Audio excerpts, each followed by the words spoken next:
National Fishermen and Pacific Marine Expo are proud supporters of the Galley Stories podcast, as we make similar efforts to highlight the people and topics that define commercial fishing. You can see what that looks like in print and online all year long, as well as every November in Seattle when this community comes together at PME. Check out nationalfisherman.com and pacificmarineexpo.com to learn more. Hello guys, welcome to another installment of Galley Stories, Stories of Bering Sea and Beyond. I am your host, Mark Kaler. And again, we're coming from the Pacific Marine Expo, and thanks to National Fisherman Magazine for our little bit of booth space here to do some recording. Today I've got captain and boat owner and extraordinaire, fleet commander, fleet manager, John Franklin. John, how are you today? I'm doing great. Excellent. Great to be here. Yeah. John, where and what year were you born? And what was your initial introduction into our industry? So I was born 1960, Friday Harbor, Washington. Rode the ferry boat home to Lopez Island when I was 7 hours old. That was my first introduction to a boat. My dad was a commercial fisherman. My grandfather on my mom's side, he started fishing in 1941 on a trawler out of Sitka. World War II interrupted it. He ended up working for the driving a tugboat for the Seabees out in the Aleutians for the whole war. And then this is what I love this one. So my grandmother was getting tired of the BS, and so Grandpa gets home after the war. They repatriated him back to Sitka. He ends up putting the boat. He had to dry stack the boat in Sitka at the shipyard. Put it back together, fished Winter Kings, Summer Kings, didn't come home until the fall of '46. And needless to say, Grandma was not impressed, and they never lived together again after that. That was it. Yeah. That was so, it. yeah. And then Dad started fishing in Alaska in 1959 in Southeast. Fished there for just one season, and then my uncle, his brother, they fished in Bristol Bay starting in 1960, and he fished there until he passed in '73. And I started fishing with him in Puget Sound when I was 8 years old, gill netting down. We used to, back in those days, you could actually fish clear out to Tatoosh Island, and so we would start early part of the sockeye season out at Tatoosh and fish out of Nia Bay. And then you'd come fish the salmon banks down the Salmon Islands and then up to Point Roberts at the end. Just follow the fish on their way up to the Fraser. Chasing that tail. What's that? Chasing that tail. Oh, yeah. Absolutely. Yeah. It was, so after my dad passed, then I would fish with my buddies and fish on. Now, wait a minute. How old were you when your dad passed? 13. Okay, so Yeah. you fished with your dad from 8 to 13? Yep, down here in Puget Sound. Didn't go to Alaska, and then I ended up going to, my buddies had boats, and my uncle had a boat, so I kept my fingers in the fishing. Went crabbing in the winter when I was in high school with a guy from the island. What was your first paid commercial fishing? Fishing with my job? dad. Okay, so what were you paid, and what was your job? Oh, picking fish, and it was 10 cents a fish. 10 cents a fish. Yeah. That actually could work out pretty good if you're fast. Yeah, and I ended up, saved enough money I guess when I was 10, I saved enough money to buy a double-barrel shotgun. So, and it probably helped with your math skills. 1, 2, Oh, yeah. 3, 4. Oh, yeah, exactly. What do you recall what the highest number you had in your head is after a pick? Yeah, the most, when we were fishing, well, you got to remember there was like 700 gill net boats back in the day in Puget Sound. Yep. And so, it was, I think the biggest night that I ever picked fish, I made $1.50. $1.50. $1.50. Wait a minute. $1.50 or $150? $1.50. We had 150 fish, 10 cents a piece. Oh. Or no, it's $11.50. I don't know. My math is bad. Okay. Well, that really worked out for you well there, John. Okay, so worked with Dad, first paid job. Yep. What about after Dad passed? Sorry about that, by the way. Yeah. Especially at a young age, man. That's Yeah, it was frickin' tough. man. What after Dad passed? What was your Well, next then adventure? fishing was with Bob Hughes, and he had a 52-foot Delta that was set up for crabbing. And so when I was 15 and 16, I crabbed with him. In the Puget Sound? Yeah, in Puget Sound crabbing. And then when I was 17, I was fishing with my cousin on his boat, which was actually my uncle's boat that he leased from my uncle. And so then I fished with him for part of the season. And then after that, it was I didn't work my senior year of high school, but then I started to go in Alaska in 1979 on a tender. Okay, so let's talk about that. What took you there? How did you get that job? And Okay, well it was a cool story because from you, I know you pretty well. Yeah. So it's got to be a cool story. Well, so there's this fellow. His name is Ken Anderson, and he actually worked for Trident as a captain. He ran the Viking for a few years.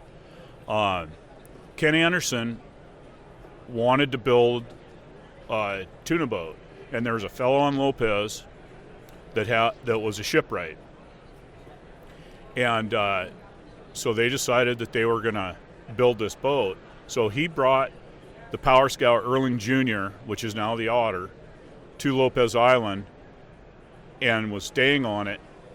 And my mom's cousin ran the marina that he was staying at. And he told me, he goes, hey, if you want a job in Alaska, you should go talk to Ken Anderson. And so he introduced me to Ken, and I went down and talked with him, and they had the oil stove was running on the old Power Scout. It was nice and toasty. Sat down with Ken and got a job. That was it. Yeah, so we went and did. In February, we went up to East Pendrell Sound From Seattle? from Lopez. From Lopez. Yeah, On the boat. On the boat. Okay. And we went up to pick up oyster seed.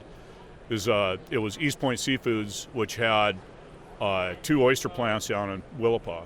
And so we went up and picked up oyster seed, and then came back, got the boat ready to go to Bristol Bay.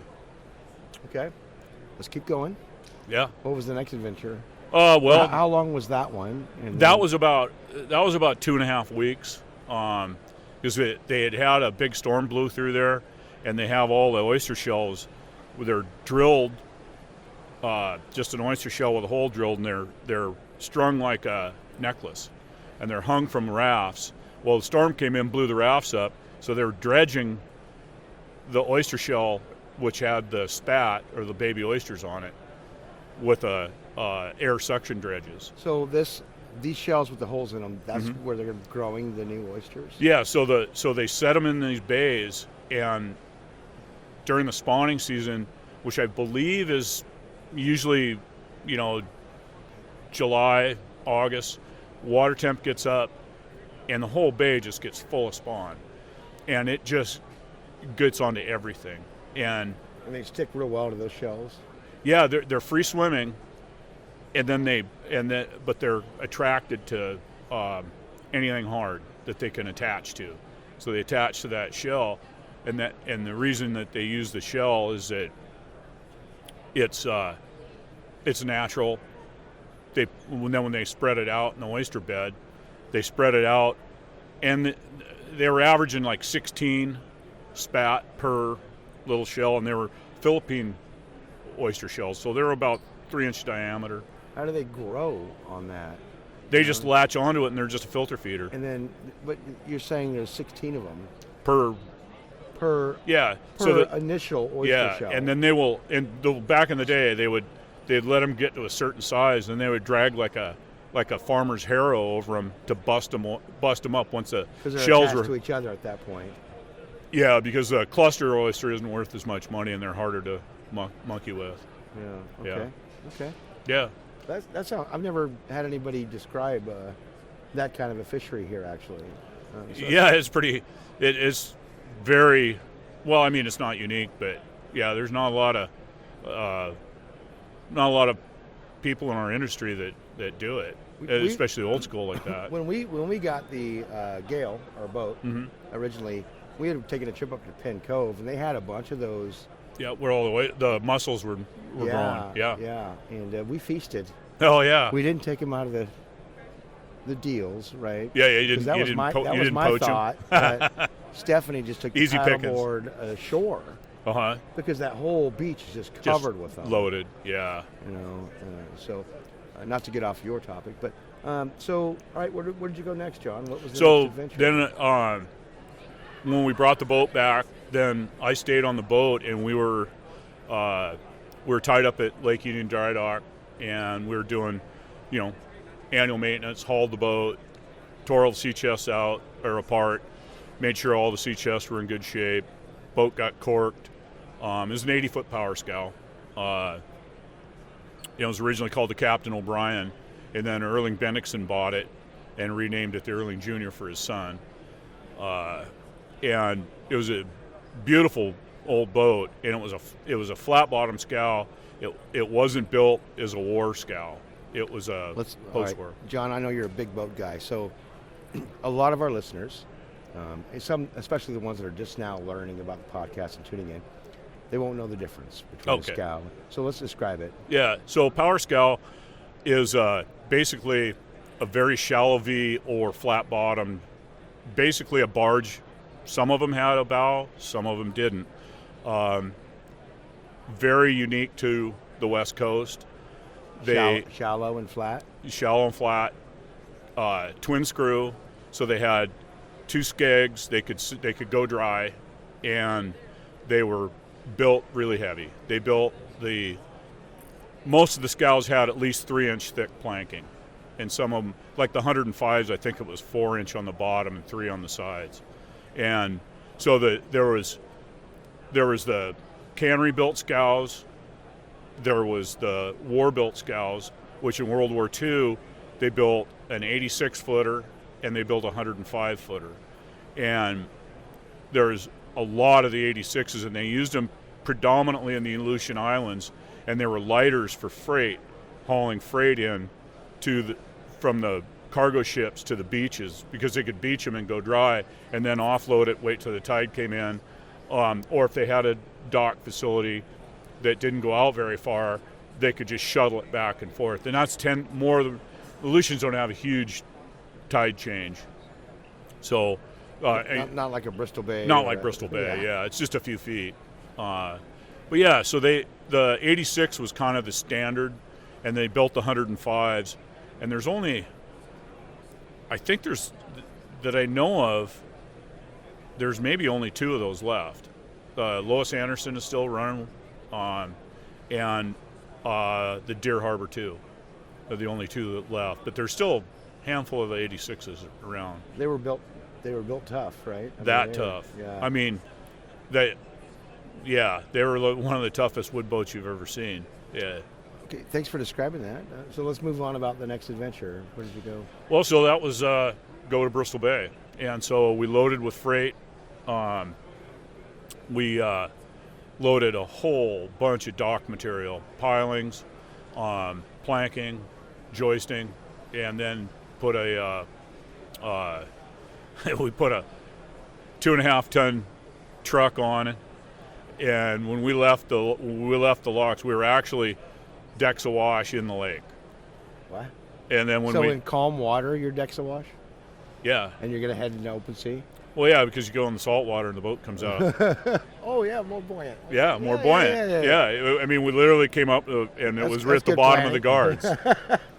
Yeah, it's Coast Guard would absolutely shoot you for doing that today. Sure. But those boats were amazing boats. I mean, it really is a testament to the people that build them. They're still around. Yeah. I mean, think about how many boats we know that were built in the 80s, 90s are all gone. But yet some of those old girls, Bellina. Yeah. Yeah, Bellina's still going. Still around. And wouldn't it be something if you could interview a boat? Oh, I know. Do you know what I mean? And the stories. And just get Yeah. Bellina, hot tub. Yeah. soft serve ice cream. Yep. I mean, this boat sees Yeah, some people. shit, you know? Yeah, well, you tell me. Yeah, this guy's got a hot tub built into the hull. Right. You know. Yeah, it was. Yeah, Leland Daniels was one hell of a guy. He was a hell of a guy. So how did your commercial fishing progress from there? Okay, so I got off the boat. I got in a pissing match with the captain because he was a Scientologist, and things were getting a little bit weird. So I went up to the cannery superintendent, and I said, I got to get off the boat. And he said, well, why is that? Well, Kenny and I aren't getting along too good. You know, I just got out of high school, and here's a guy that's like trying to act like my dad, you know, and tell me what I can and can't do. Well, you know, that works with a 19-year-old. Not very well. And so he says, well, what can you do? You know, I said, well, I can do whatever you want. I said, I'm pretty mechanical. And he said, well, what was your last job? And I said, drilling water wells with my stepdad and another guy. He goes, oh, can you run a drill rig? I go, yeah, completely bullshitting him. Never ran one by myself, but my stepdad was just a phone call away. So the old man, Erling Bendixson, I can't remember if it was Gary. Yeah, it was Gary Kortner, I believe, was the superintendent. I might have that wrong, but Chris Evans was the office guy. They get a hold of the old man and say, hey, we got a guy here that knows how to run a drill rig, because they had problems with fresh water there. They had a lake that they used for processed water, and they were always running ragged edge on water. And so nobody showers today. Exactly. I mean, yeah, literally water restriction. Nope, yep. You've been there. Yep. Yeah, and so I went out and looked at the drill rig, and it needed work. And the guy that tried to drill water well before, drilling water wells is a whole different program. But long story short, he had the bit wasn't right, and it would stick, and then it would snap loose. Everything was a mess. So I went through the drill rig, rebuilt it, and drilled the first well that summer with it. And then the next year, while I was running that drill rig, it was right next to the fisherman's bunkhouse. So I'm out there pounding away all day with this old cable tool. And a fisherman by the name of Jack Lohman, who was from Anacortes, and his nickname was Hungry Jack. And so he sees me out there, and he says, hey, he goes, you interested in fishing? And I go, yeah, sure. He goes, well, you know, next year, he said, he gives me his phone number. And I didn't, I really didn't know the guy. He had a good reputation. And so then I got on the boat with Jack, and he had just built a brand new 14-wide Modutech called the Hungry Jack number 10. That was his 10th gillnet boat. Mm-hmm. Hopefully the other 9 made it, though. What's that? Hopefully the other 9 made it. Oh yeah, they all did. He never sank one. He just every time he had a chance to upgrade a boat, he did it. And so then the next season I went up and I just fished with Jack, and he was in the midst of basically having heart failure while he was fishing. Just didn't have any energy. We finished the season. He gets off the boat, goes to home, checks it, and they checked him into the hospital. His heart rate was 30. And the guy had been fishing all summer like that. Tired, exhausted, but pushing through? Yeah, he was a hell of a guy. He was hungry. Oh, fuck. Yeah, and he didn't need the money. He didn't need the money. Fuck no. He owned a whole bunch of real estate on Mercer Island, and he also was a part owner in the 107 Marco, the West Point. And so he was partners with Bert Isaacson and Pete Haugen. And so, but he just loved killing fish. He's like, anybody that's in this industry that doesn't love killing fish, you got to get the hell out. You got to love to kill fish. It's just the way it is, and so it was fun. He hired me back for the next season. I went back and worked as a port engineer at the plant, drilled to cut 2 more water wells, and then worked on boats and forklifts, whatever broke. went fishing, and that season I started on the the first directed red fishery was on I think it was like the 24th of June, and the first day we put in 37,000 pounds and hadn't picked a fish. It was the most miserable bastard you ever, my arms were cramping up. We weren't pulling with a reel. We were lumping on the roller. Why is that? Because you could turn the gear faster. And it was like, when your net's sinking, you really don't want it to sink. So Jack's theory was, as we were setting the net, it started sinking. So we threw the buoy, ran to the other end, picked that shackle back, and got it in the boat, picked through it, set it back out, went to the other end. We ran the shackles, basically 6 turns total. And we had 37,000 pounds on that. Sounds like you could have done it with 2 shackles. Oh, the boat was, we had brailers stuffed up against the back of the house. The boat was just mashed. It was crazy. And Jack's up there chewing on a cigar with the biggest shit-eating grin you ever saw. Yeah. Oh, yeah. So we put in, I was on the boat for 2 weeks. We put in just shy of 190,000, which in those days was big. You can't go bragging that way. In today's days, that's big. Today's nut is, yeah. That's still a big number today. It is. Unless you're one of the extreme highliners. Exactly. Well, then you got a guy like him was. He was hungry. He was Hungry Jack. There's a reason for his nickname. Wow. And a great story about Jack is in '78, before he had the Hungry Jack 9. When he went to build the new boat, he knew he was going to do it, so he decided to stick around and fish humpies. So Bert Isaacson was one of his fishing partners, his partner in the crab boat. Jack is out fishing humpies by himself, no reel. Some guys do this, though. Yeah. Yeah. Oh, yeah. Even today, but they have reels. But yeah, Puget Sound, that's... Dreaming and drifting, baby. Yeah. Yep. And so they're out fishing, weather's just flat calm. And Bert picked up and he was running, and he sees Jack, and so the net's just hanging over the roller and there's nobody in the boat. And he goes, oh, shit. He fell overboard or something. So he goes rolling over there. Here's Jack sitting on a 5-gallon bucket, slumped over. He thought, oh, shit, he's had a heart attack and he's dead. No, he was just taking a nap. Like I said, the guy didn't need the money. He was one hell of a guy. I learned a lot, and then I fished with him in '82 again. So, how long were you on the boat, and then how did you progress then? Also, in '82, when I got done with the season there, I was still working for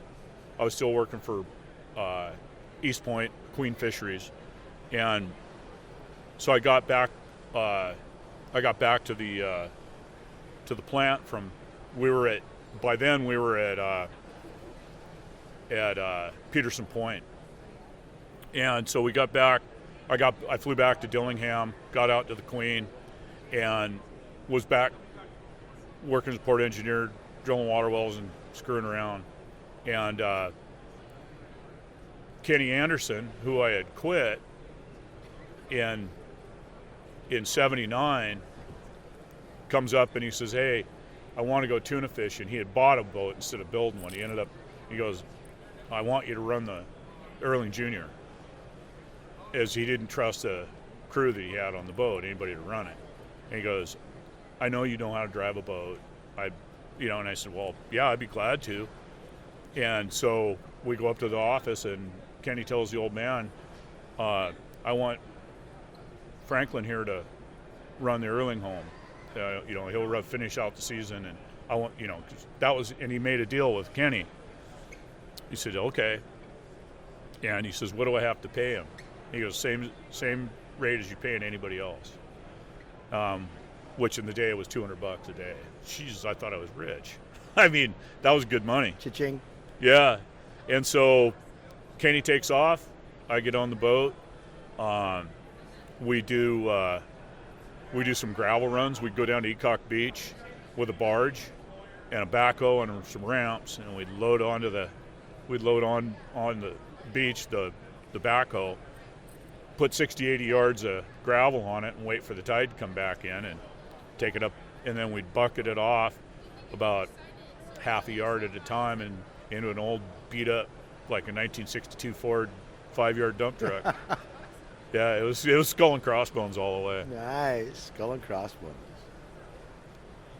So you've had a long career in fishing. You know, boat owner, captain, obviously. Mm-hmm. What has been your best time or day at sea? That's a tough one because I've had a lot of really good ones. You can go more than one, John. Yeah, well, one of the coolest things is the first year. I forgot to mention that Kenny hired me back at the end of '79 because he ran through so many crew. I ran the boat back south with him. We were headed south, and Pavlov blew its top. And for 3 days, as we're driving around the peninsula, that thing's spewing molten lava at night into the sky. You guys look this up. Pavlov's one of the most active volcanoes on the Aleutian chain. Yeah, and it was cool as hell, man. And the day, there's just this clouds, smoke, and shit coming out of it. You couldn't see any. If you looked at it with binoculars, you could see every once in a while it eject a chunk of goo. But at night, there was all these little sparklers coming out. Yeah, that was really cool. Then that same trip, we got into Kodiak, and the weather was up in the Gulf. There's a crab strike going on. Me and the deckhand we were there for a week, and we spent some time chasing the girls in Kodiak and drinking, and I was when the drinking age was still 19. And but when we left, we had a window to get up to Prince William Sound. So Kenny takes off, and we go up through Marmot Pass, and we come out of Marmot, and we're about 6 hours out. It's a little rolly, but it's pretty nice. And the engineer, he had the midnight to 4 watch, and I had the 4 to 8.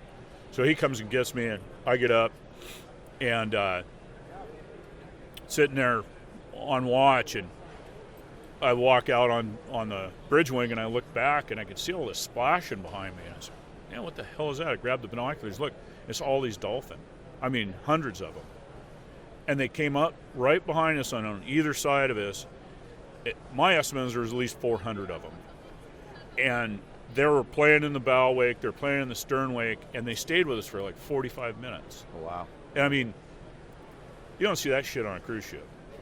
No, I had a similar experience with orcas. But orcas kind of, this is my understanding, and it worked out that day anyway, is they don't really change their course, right? They're just going along. And they happen to just come right along the side of us. And it felt to me like hours that they were there. It's probably, I don't know how long it was, but Not long. I watched enough to where I went back inside. Oh yeah, shit, that's pretty good. They were just, it felt like they were just traveling with us. You know what I mean? Yeah. And so that was yeah. You bring up But this it kind is. of I mean, experience.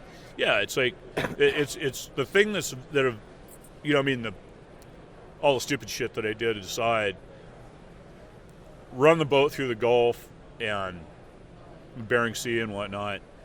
You just see these things that few people ever see. And you can't pay for them. No. You could try to, but they sometimes don't show up. Well, it's like, it's just one of those days where you get the shit beat out of you in the boat, and then something just amazing happens. Like there's whales breaching, or the sun breaks through, and the sun is shining on Kodiak Island, and it's just bright emerald green. And you just forget about all the ass kickings you just took. Yeah. You're still licking your wounds, but it's still pretty goddamn cool. Yeah. You got any other cool ones? What's that? You got any other cool ones? Another great day? Yeah. Week, month, trip? Actually, it was, I was running the Power Scow Lewis Anderson, and we came across from Kodiak, headed for southeast. And it was rough enough that the engineer he was sick as a dog, and so it was just me and the other deckhand, and the engineer's girlfriend was working on the boat too, and she was sicker than shit, and so it was just me and Dale doing 6 on 6 off watches. We're up there, and it had been a crap crossing, just confused seas, shitty, and the old Lois was a pretty good sea boat. We weren't worried about that at all, but you're just tired of it. You're just two and a half days of just getting the shit beat out of you. You don't sleep. So we get across there, and it's starting to come down. We're off Fairweather grounds, and it's looking good, and I'm on watch. Dale and I are sitting up in the whalehouse and playing gin rummy, and God, I look at him like, oh, God damn, look at that. And he goes, what? I said, look up here. Look at all the whitecaps coming. And he's looking, he goes, I don't think that's whitecaps. Picks up the glass, he goes, that's whales breaching. And there was, I don't know how many whales for 20 minutes were just flopping everywhere.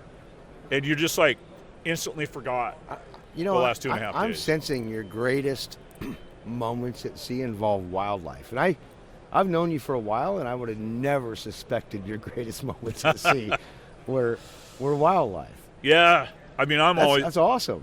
I've always been in awe of it, Yeah. Yeah, ever since I was a little kid. Just especially whales. I know a lot of our seiners hate them, because they do a lot of damage to the nets, but you can't stop them. I mean, yeah. You know what I mean? Yeah, I mean, they do what they got the right of way. Hey, they're going to go through your net. Nothing you can do. Look at your boat log. I mean, what is it, navigation for pilots or whatever? Yeah. Boats or whales have the right of way. Just steer, steer clear. Steer clear. Yeah. But yeah, I mean, I've had some, real fun when we were doing the herring circuits, and the guys are really getting into herring. And I loaded the Oregon. I put 150 tons of herring on board the boat in 2 hours and 50 minutes with 2 pumps. And so Clayton and Bird Dog and Jimmy Jeff, Vardy, those guys were all... I know all those names. Oh, yeah, you bet. And those guys were just crushing it. And I was laying right off of Kalukuk Bluff, literally 100 yards from the end of their nets. And they would pick the gear. One time they'd have 6 to 8 tons come over. I'd pump them off, and they'd just go back, and they just kept rotating back and forth like that. And busy day. Oh, yeah, and it was beautiful. One of those days, beautiful day. Just absolutely loved it, What about your worst time at sea, John? I had a lot of those. Let's start with the biggest one. The biggest, worst one ever was when we got a rogue wave. It's coming out of... what was the vessel? What was the year? It was the Oregon, and that was that would have been, I believe it was 2001, and so we were just heading south out of the bay, and I got off watch, and it was the usual, kind of crappy 8 to 12 foot, choppy, shitty, normal Bering Sea day, and I got off watch at noon, and Roscoe got on watch, and I woke up literally floating above my bunk to Ross screaming "fuck," and what floor was your bunk on the pilot house deck, and you're right behind the wheelhouse, and yeah, I mean literally we dove into the hole so hard. Ross was at the chart table, and he was, just checking out the charts and plotting the position on the chart, and he turned around and saw the hole, and he reached up. He just saw this wall of water coming, and he jacked the throttle back, and then he just hit the deck. He figured we were going to blow the windows out of it. Well, the anchor was tied down on the brake, with a piece of 1-inch Samson. And same with the two picking booms. They were tied down with 1-inch Samson off the buoy rail. And when we hit the hole, the both booms, and the main boom on the Oregon is an 8-inch with a stiff back. I mean, it probably weighs 8,000 pounds.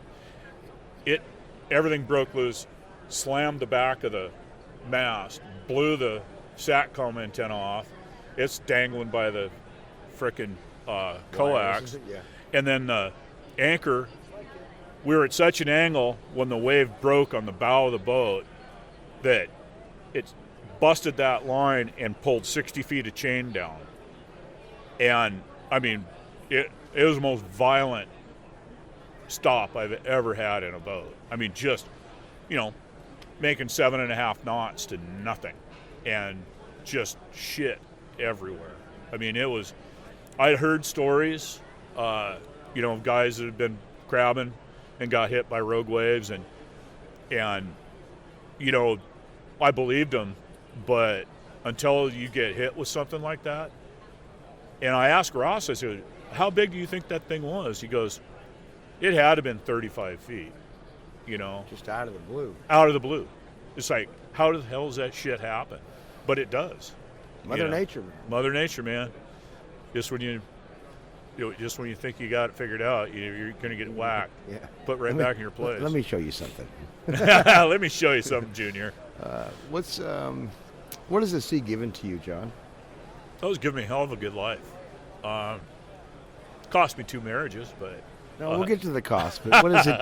I'm asking you what it's given. No, it's really been, it's just like one of those things that you can't.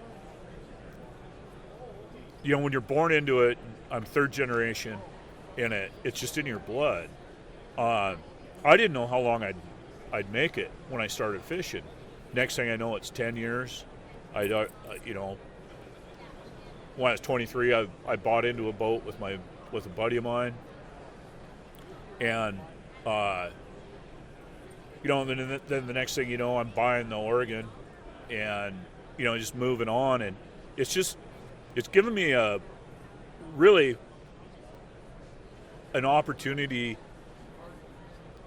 I realized that I wasn't a great salmon fisherman, and I don't like to be not good at something.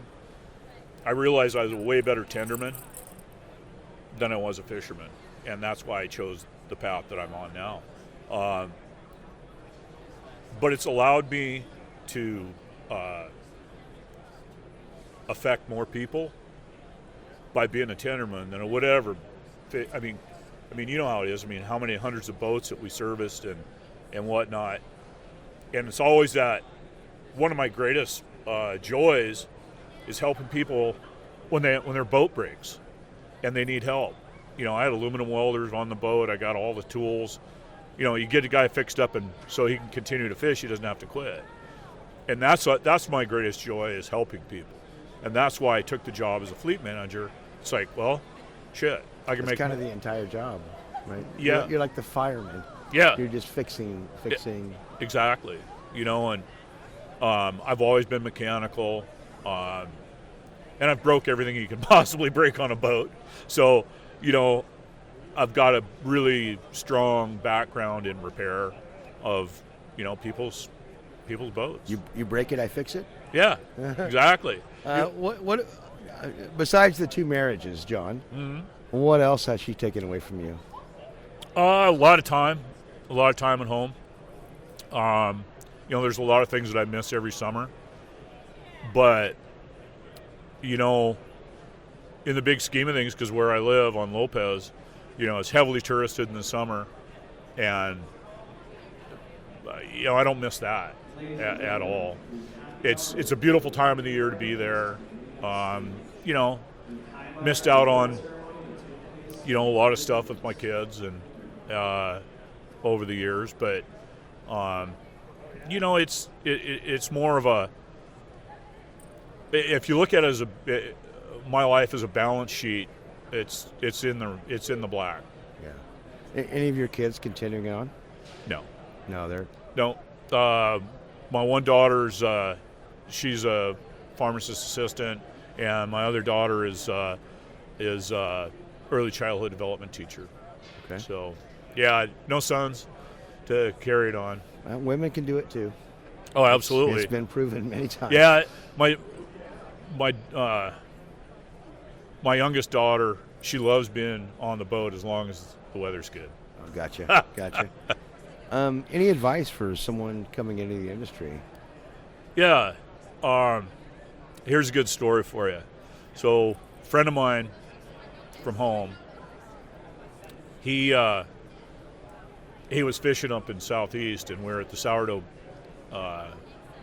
one evening, and he was about half in the bag. He was lamenting the fact that it wasn't, like, I got to get on another boat. We're just not making enough money, and the guy I was fishing with is a damn good fisherman. There was nothing wrong with it. It was just a shitty season, and he'd been in a relationship with a gal from Lopez, and they fell in love, and I knew that and she wasn't going to come back. She worked in Alaska on a tender for a couple of 3 years, and I said to him, I said, I'm going to ask you a question, and I want a yes or no answer. And he goes, okay. I said, do you love fishing? And he goes, well, and I go, no. Yes or no? And he says, no. And I said, well, get the fuck out. Because she's the cruelest mistress you'll ever have, and she'll break your fucking heart if you're looking for a big paycheck. You're an awesome carpenter. Go back to what you love to do it. Go back to do that. Yeah. And a couple years later, he married Anna. They got 2 kids now. He owns his own contracting business, and he came up to me in the bar at home 2-3 years later, and he goes, that was the single best piece of advice anybody's ever given me in my life. Awesome. So you gotta love it. Oh, yeah. All right, John, before we start wrapping this up, I want the wildest story. Oh, okay. Well, the wildest story was I bought the Oregon. She was in just outside Charleston, South Carolina.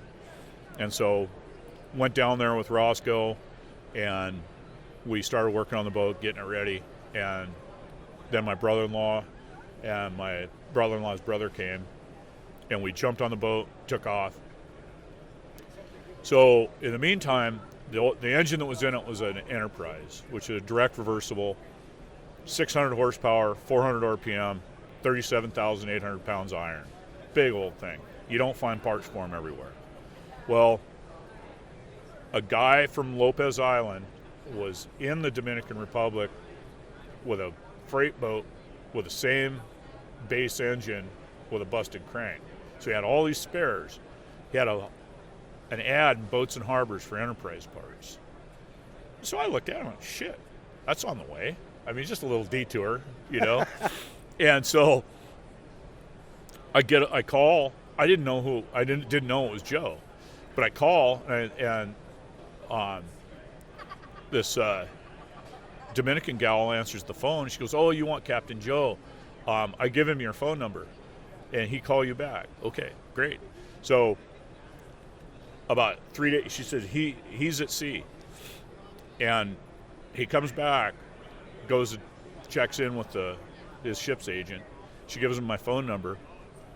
I get this phone call, and he immediately knew it was a Lopez Island phone number, and he knew who it was. He goes, "There's only one guy crazy enough to call me," and he goes, "Is this John Pierre?" As I just said, John, and he knew, the lady told him, and so we made this deal. They had 100% duty on anything coming out of the United States to the Dominican Republic. So I smuggled in $3,000 worth of DeVoe paint, and I got all of his. I hope the statute of limitations is over on this. I think it is. But then what happened was that we were there for 4 days. So we were drinking really good rum and oh yeah, enjoying the island life. And so he had 2 boats, the old broke down one and then a 165-foot mud boat. And he had a watchman who put stowaways on the Oregon. We were laying alongside of the boat. That guy sold passage on my boat Without you knowing. Oh yeah. Air quotes. Or no. Oh no, we never knew. Well, so then Joe gets word that these guys are hiding on the boat, and we're getting ready to leave. And I go, oh shit. So I had a 39-foot cabin cruiser sitting on the deck for a buddy of mine that I was hauling home. And so I figured, oh shit, they got to be camping up there. So they're not in there. So I had the crew. I said, you got to look in all the hatches, and the boat's got 6 hatches. And so I looked in the hatches, and we were doing topside work on the hatches. So we just had plywood covers on them until we got home to finish it. And you know, these guys look, and yeah, there's nobody on the boat. And I go, Joe says they're here. So I popped I start looking, and I got to the port forward hatch, and as soon as I popped the hatch, I could smell garlic and BO. I mean, you could smell these guys. And so I had stacked a bunch of wood. There was these shelving about 2.5 feet off the bottom of the hatch, and I had stacked a bunch of wood. So there was a space, a 10 by 10 space down there. So I crawled down there with a mag light. Here's 5 Dominican dudes down there, and they had a bunch of food. They didn't understand the hatch is gasketed, and when we sail, the hatch gets locked down.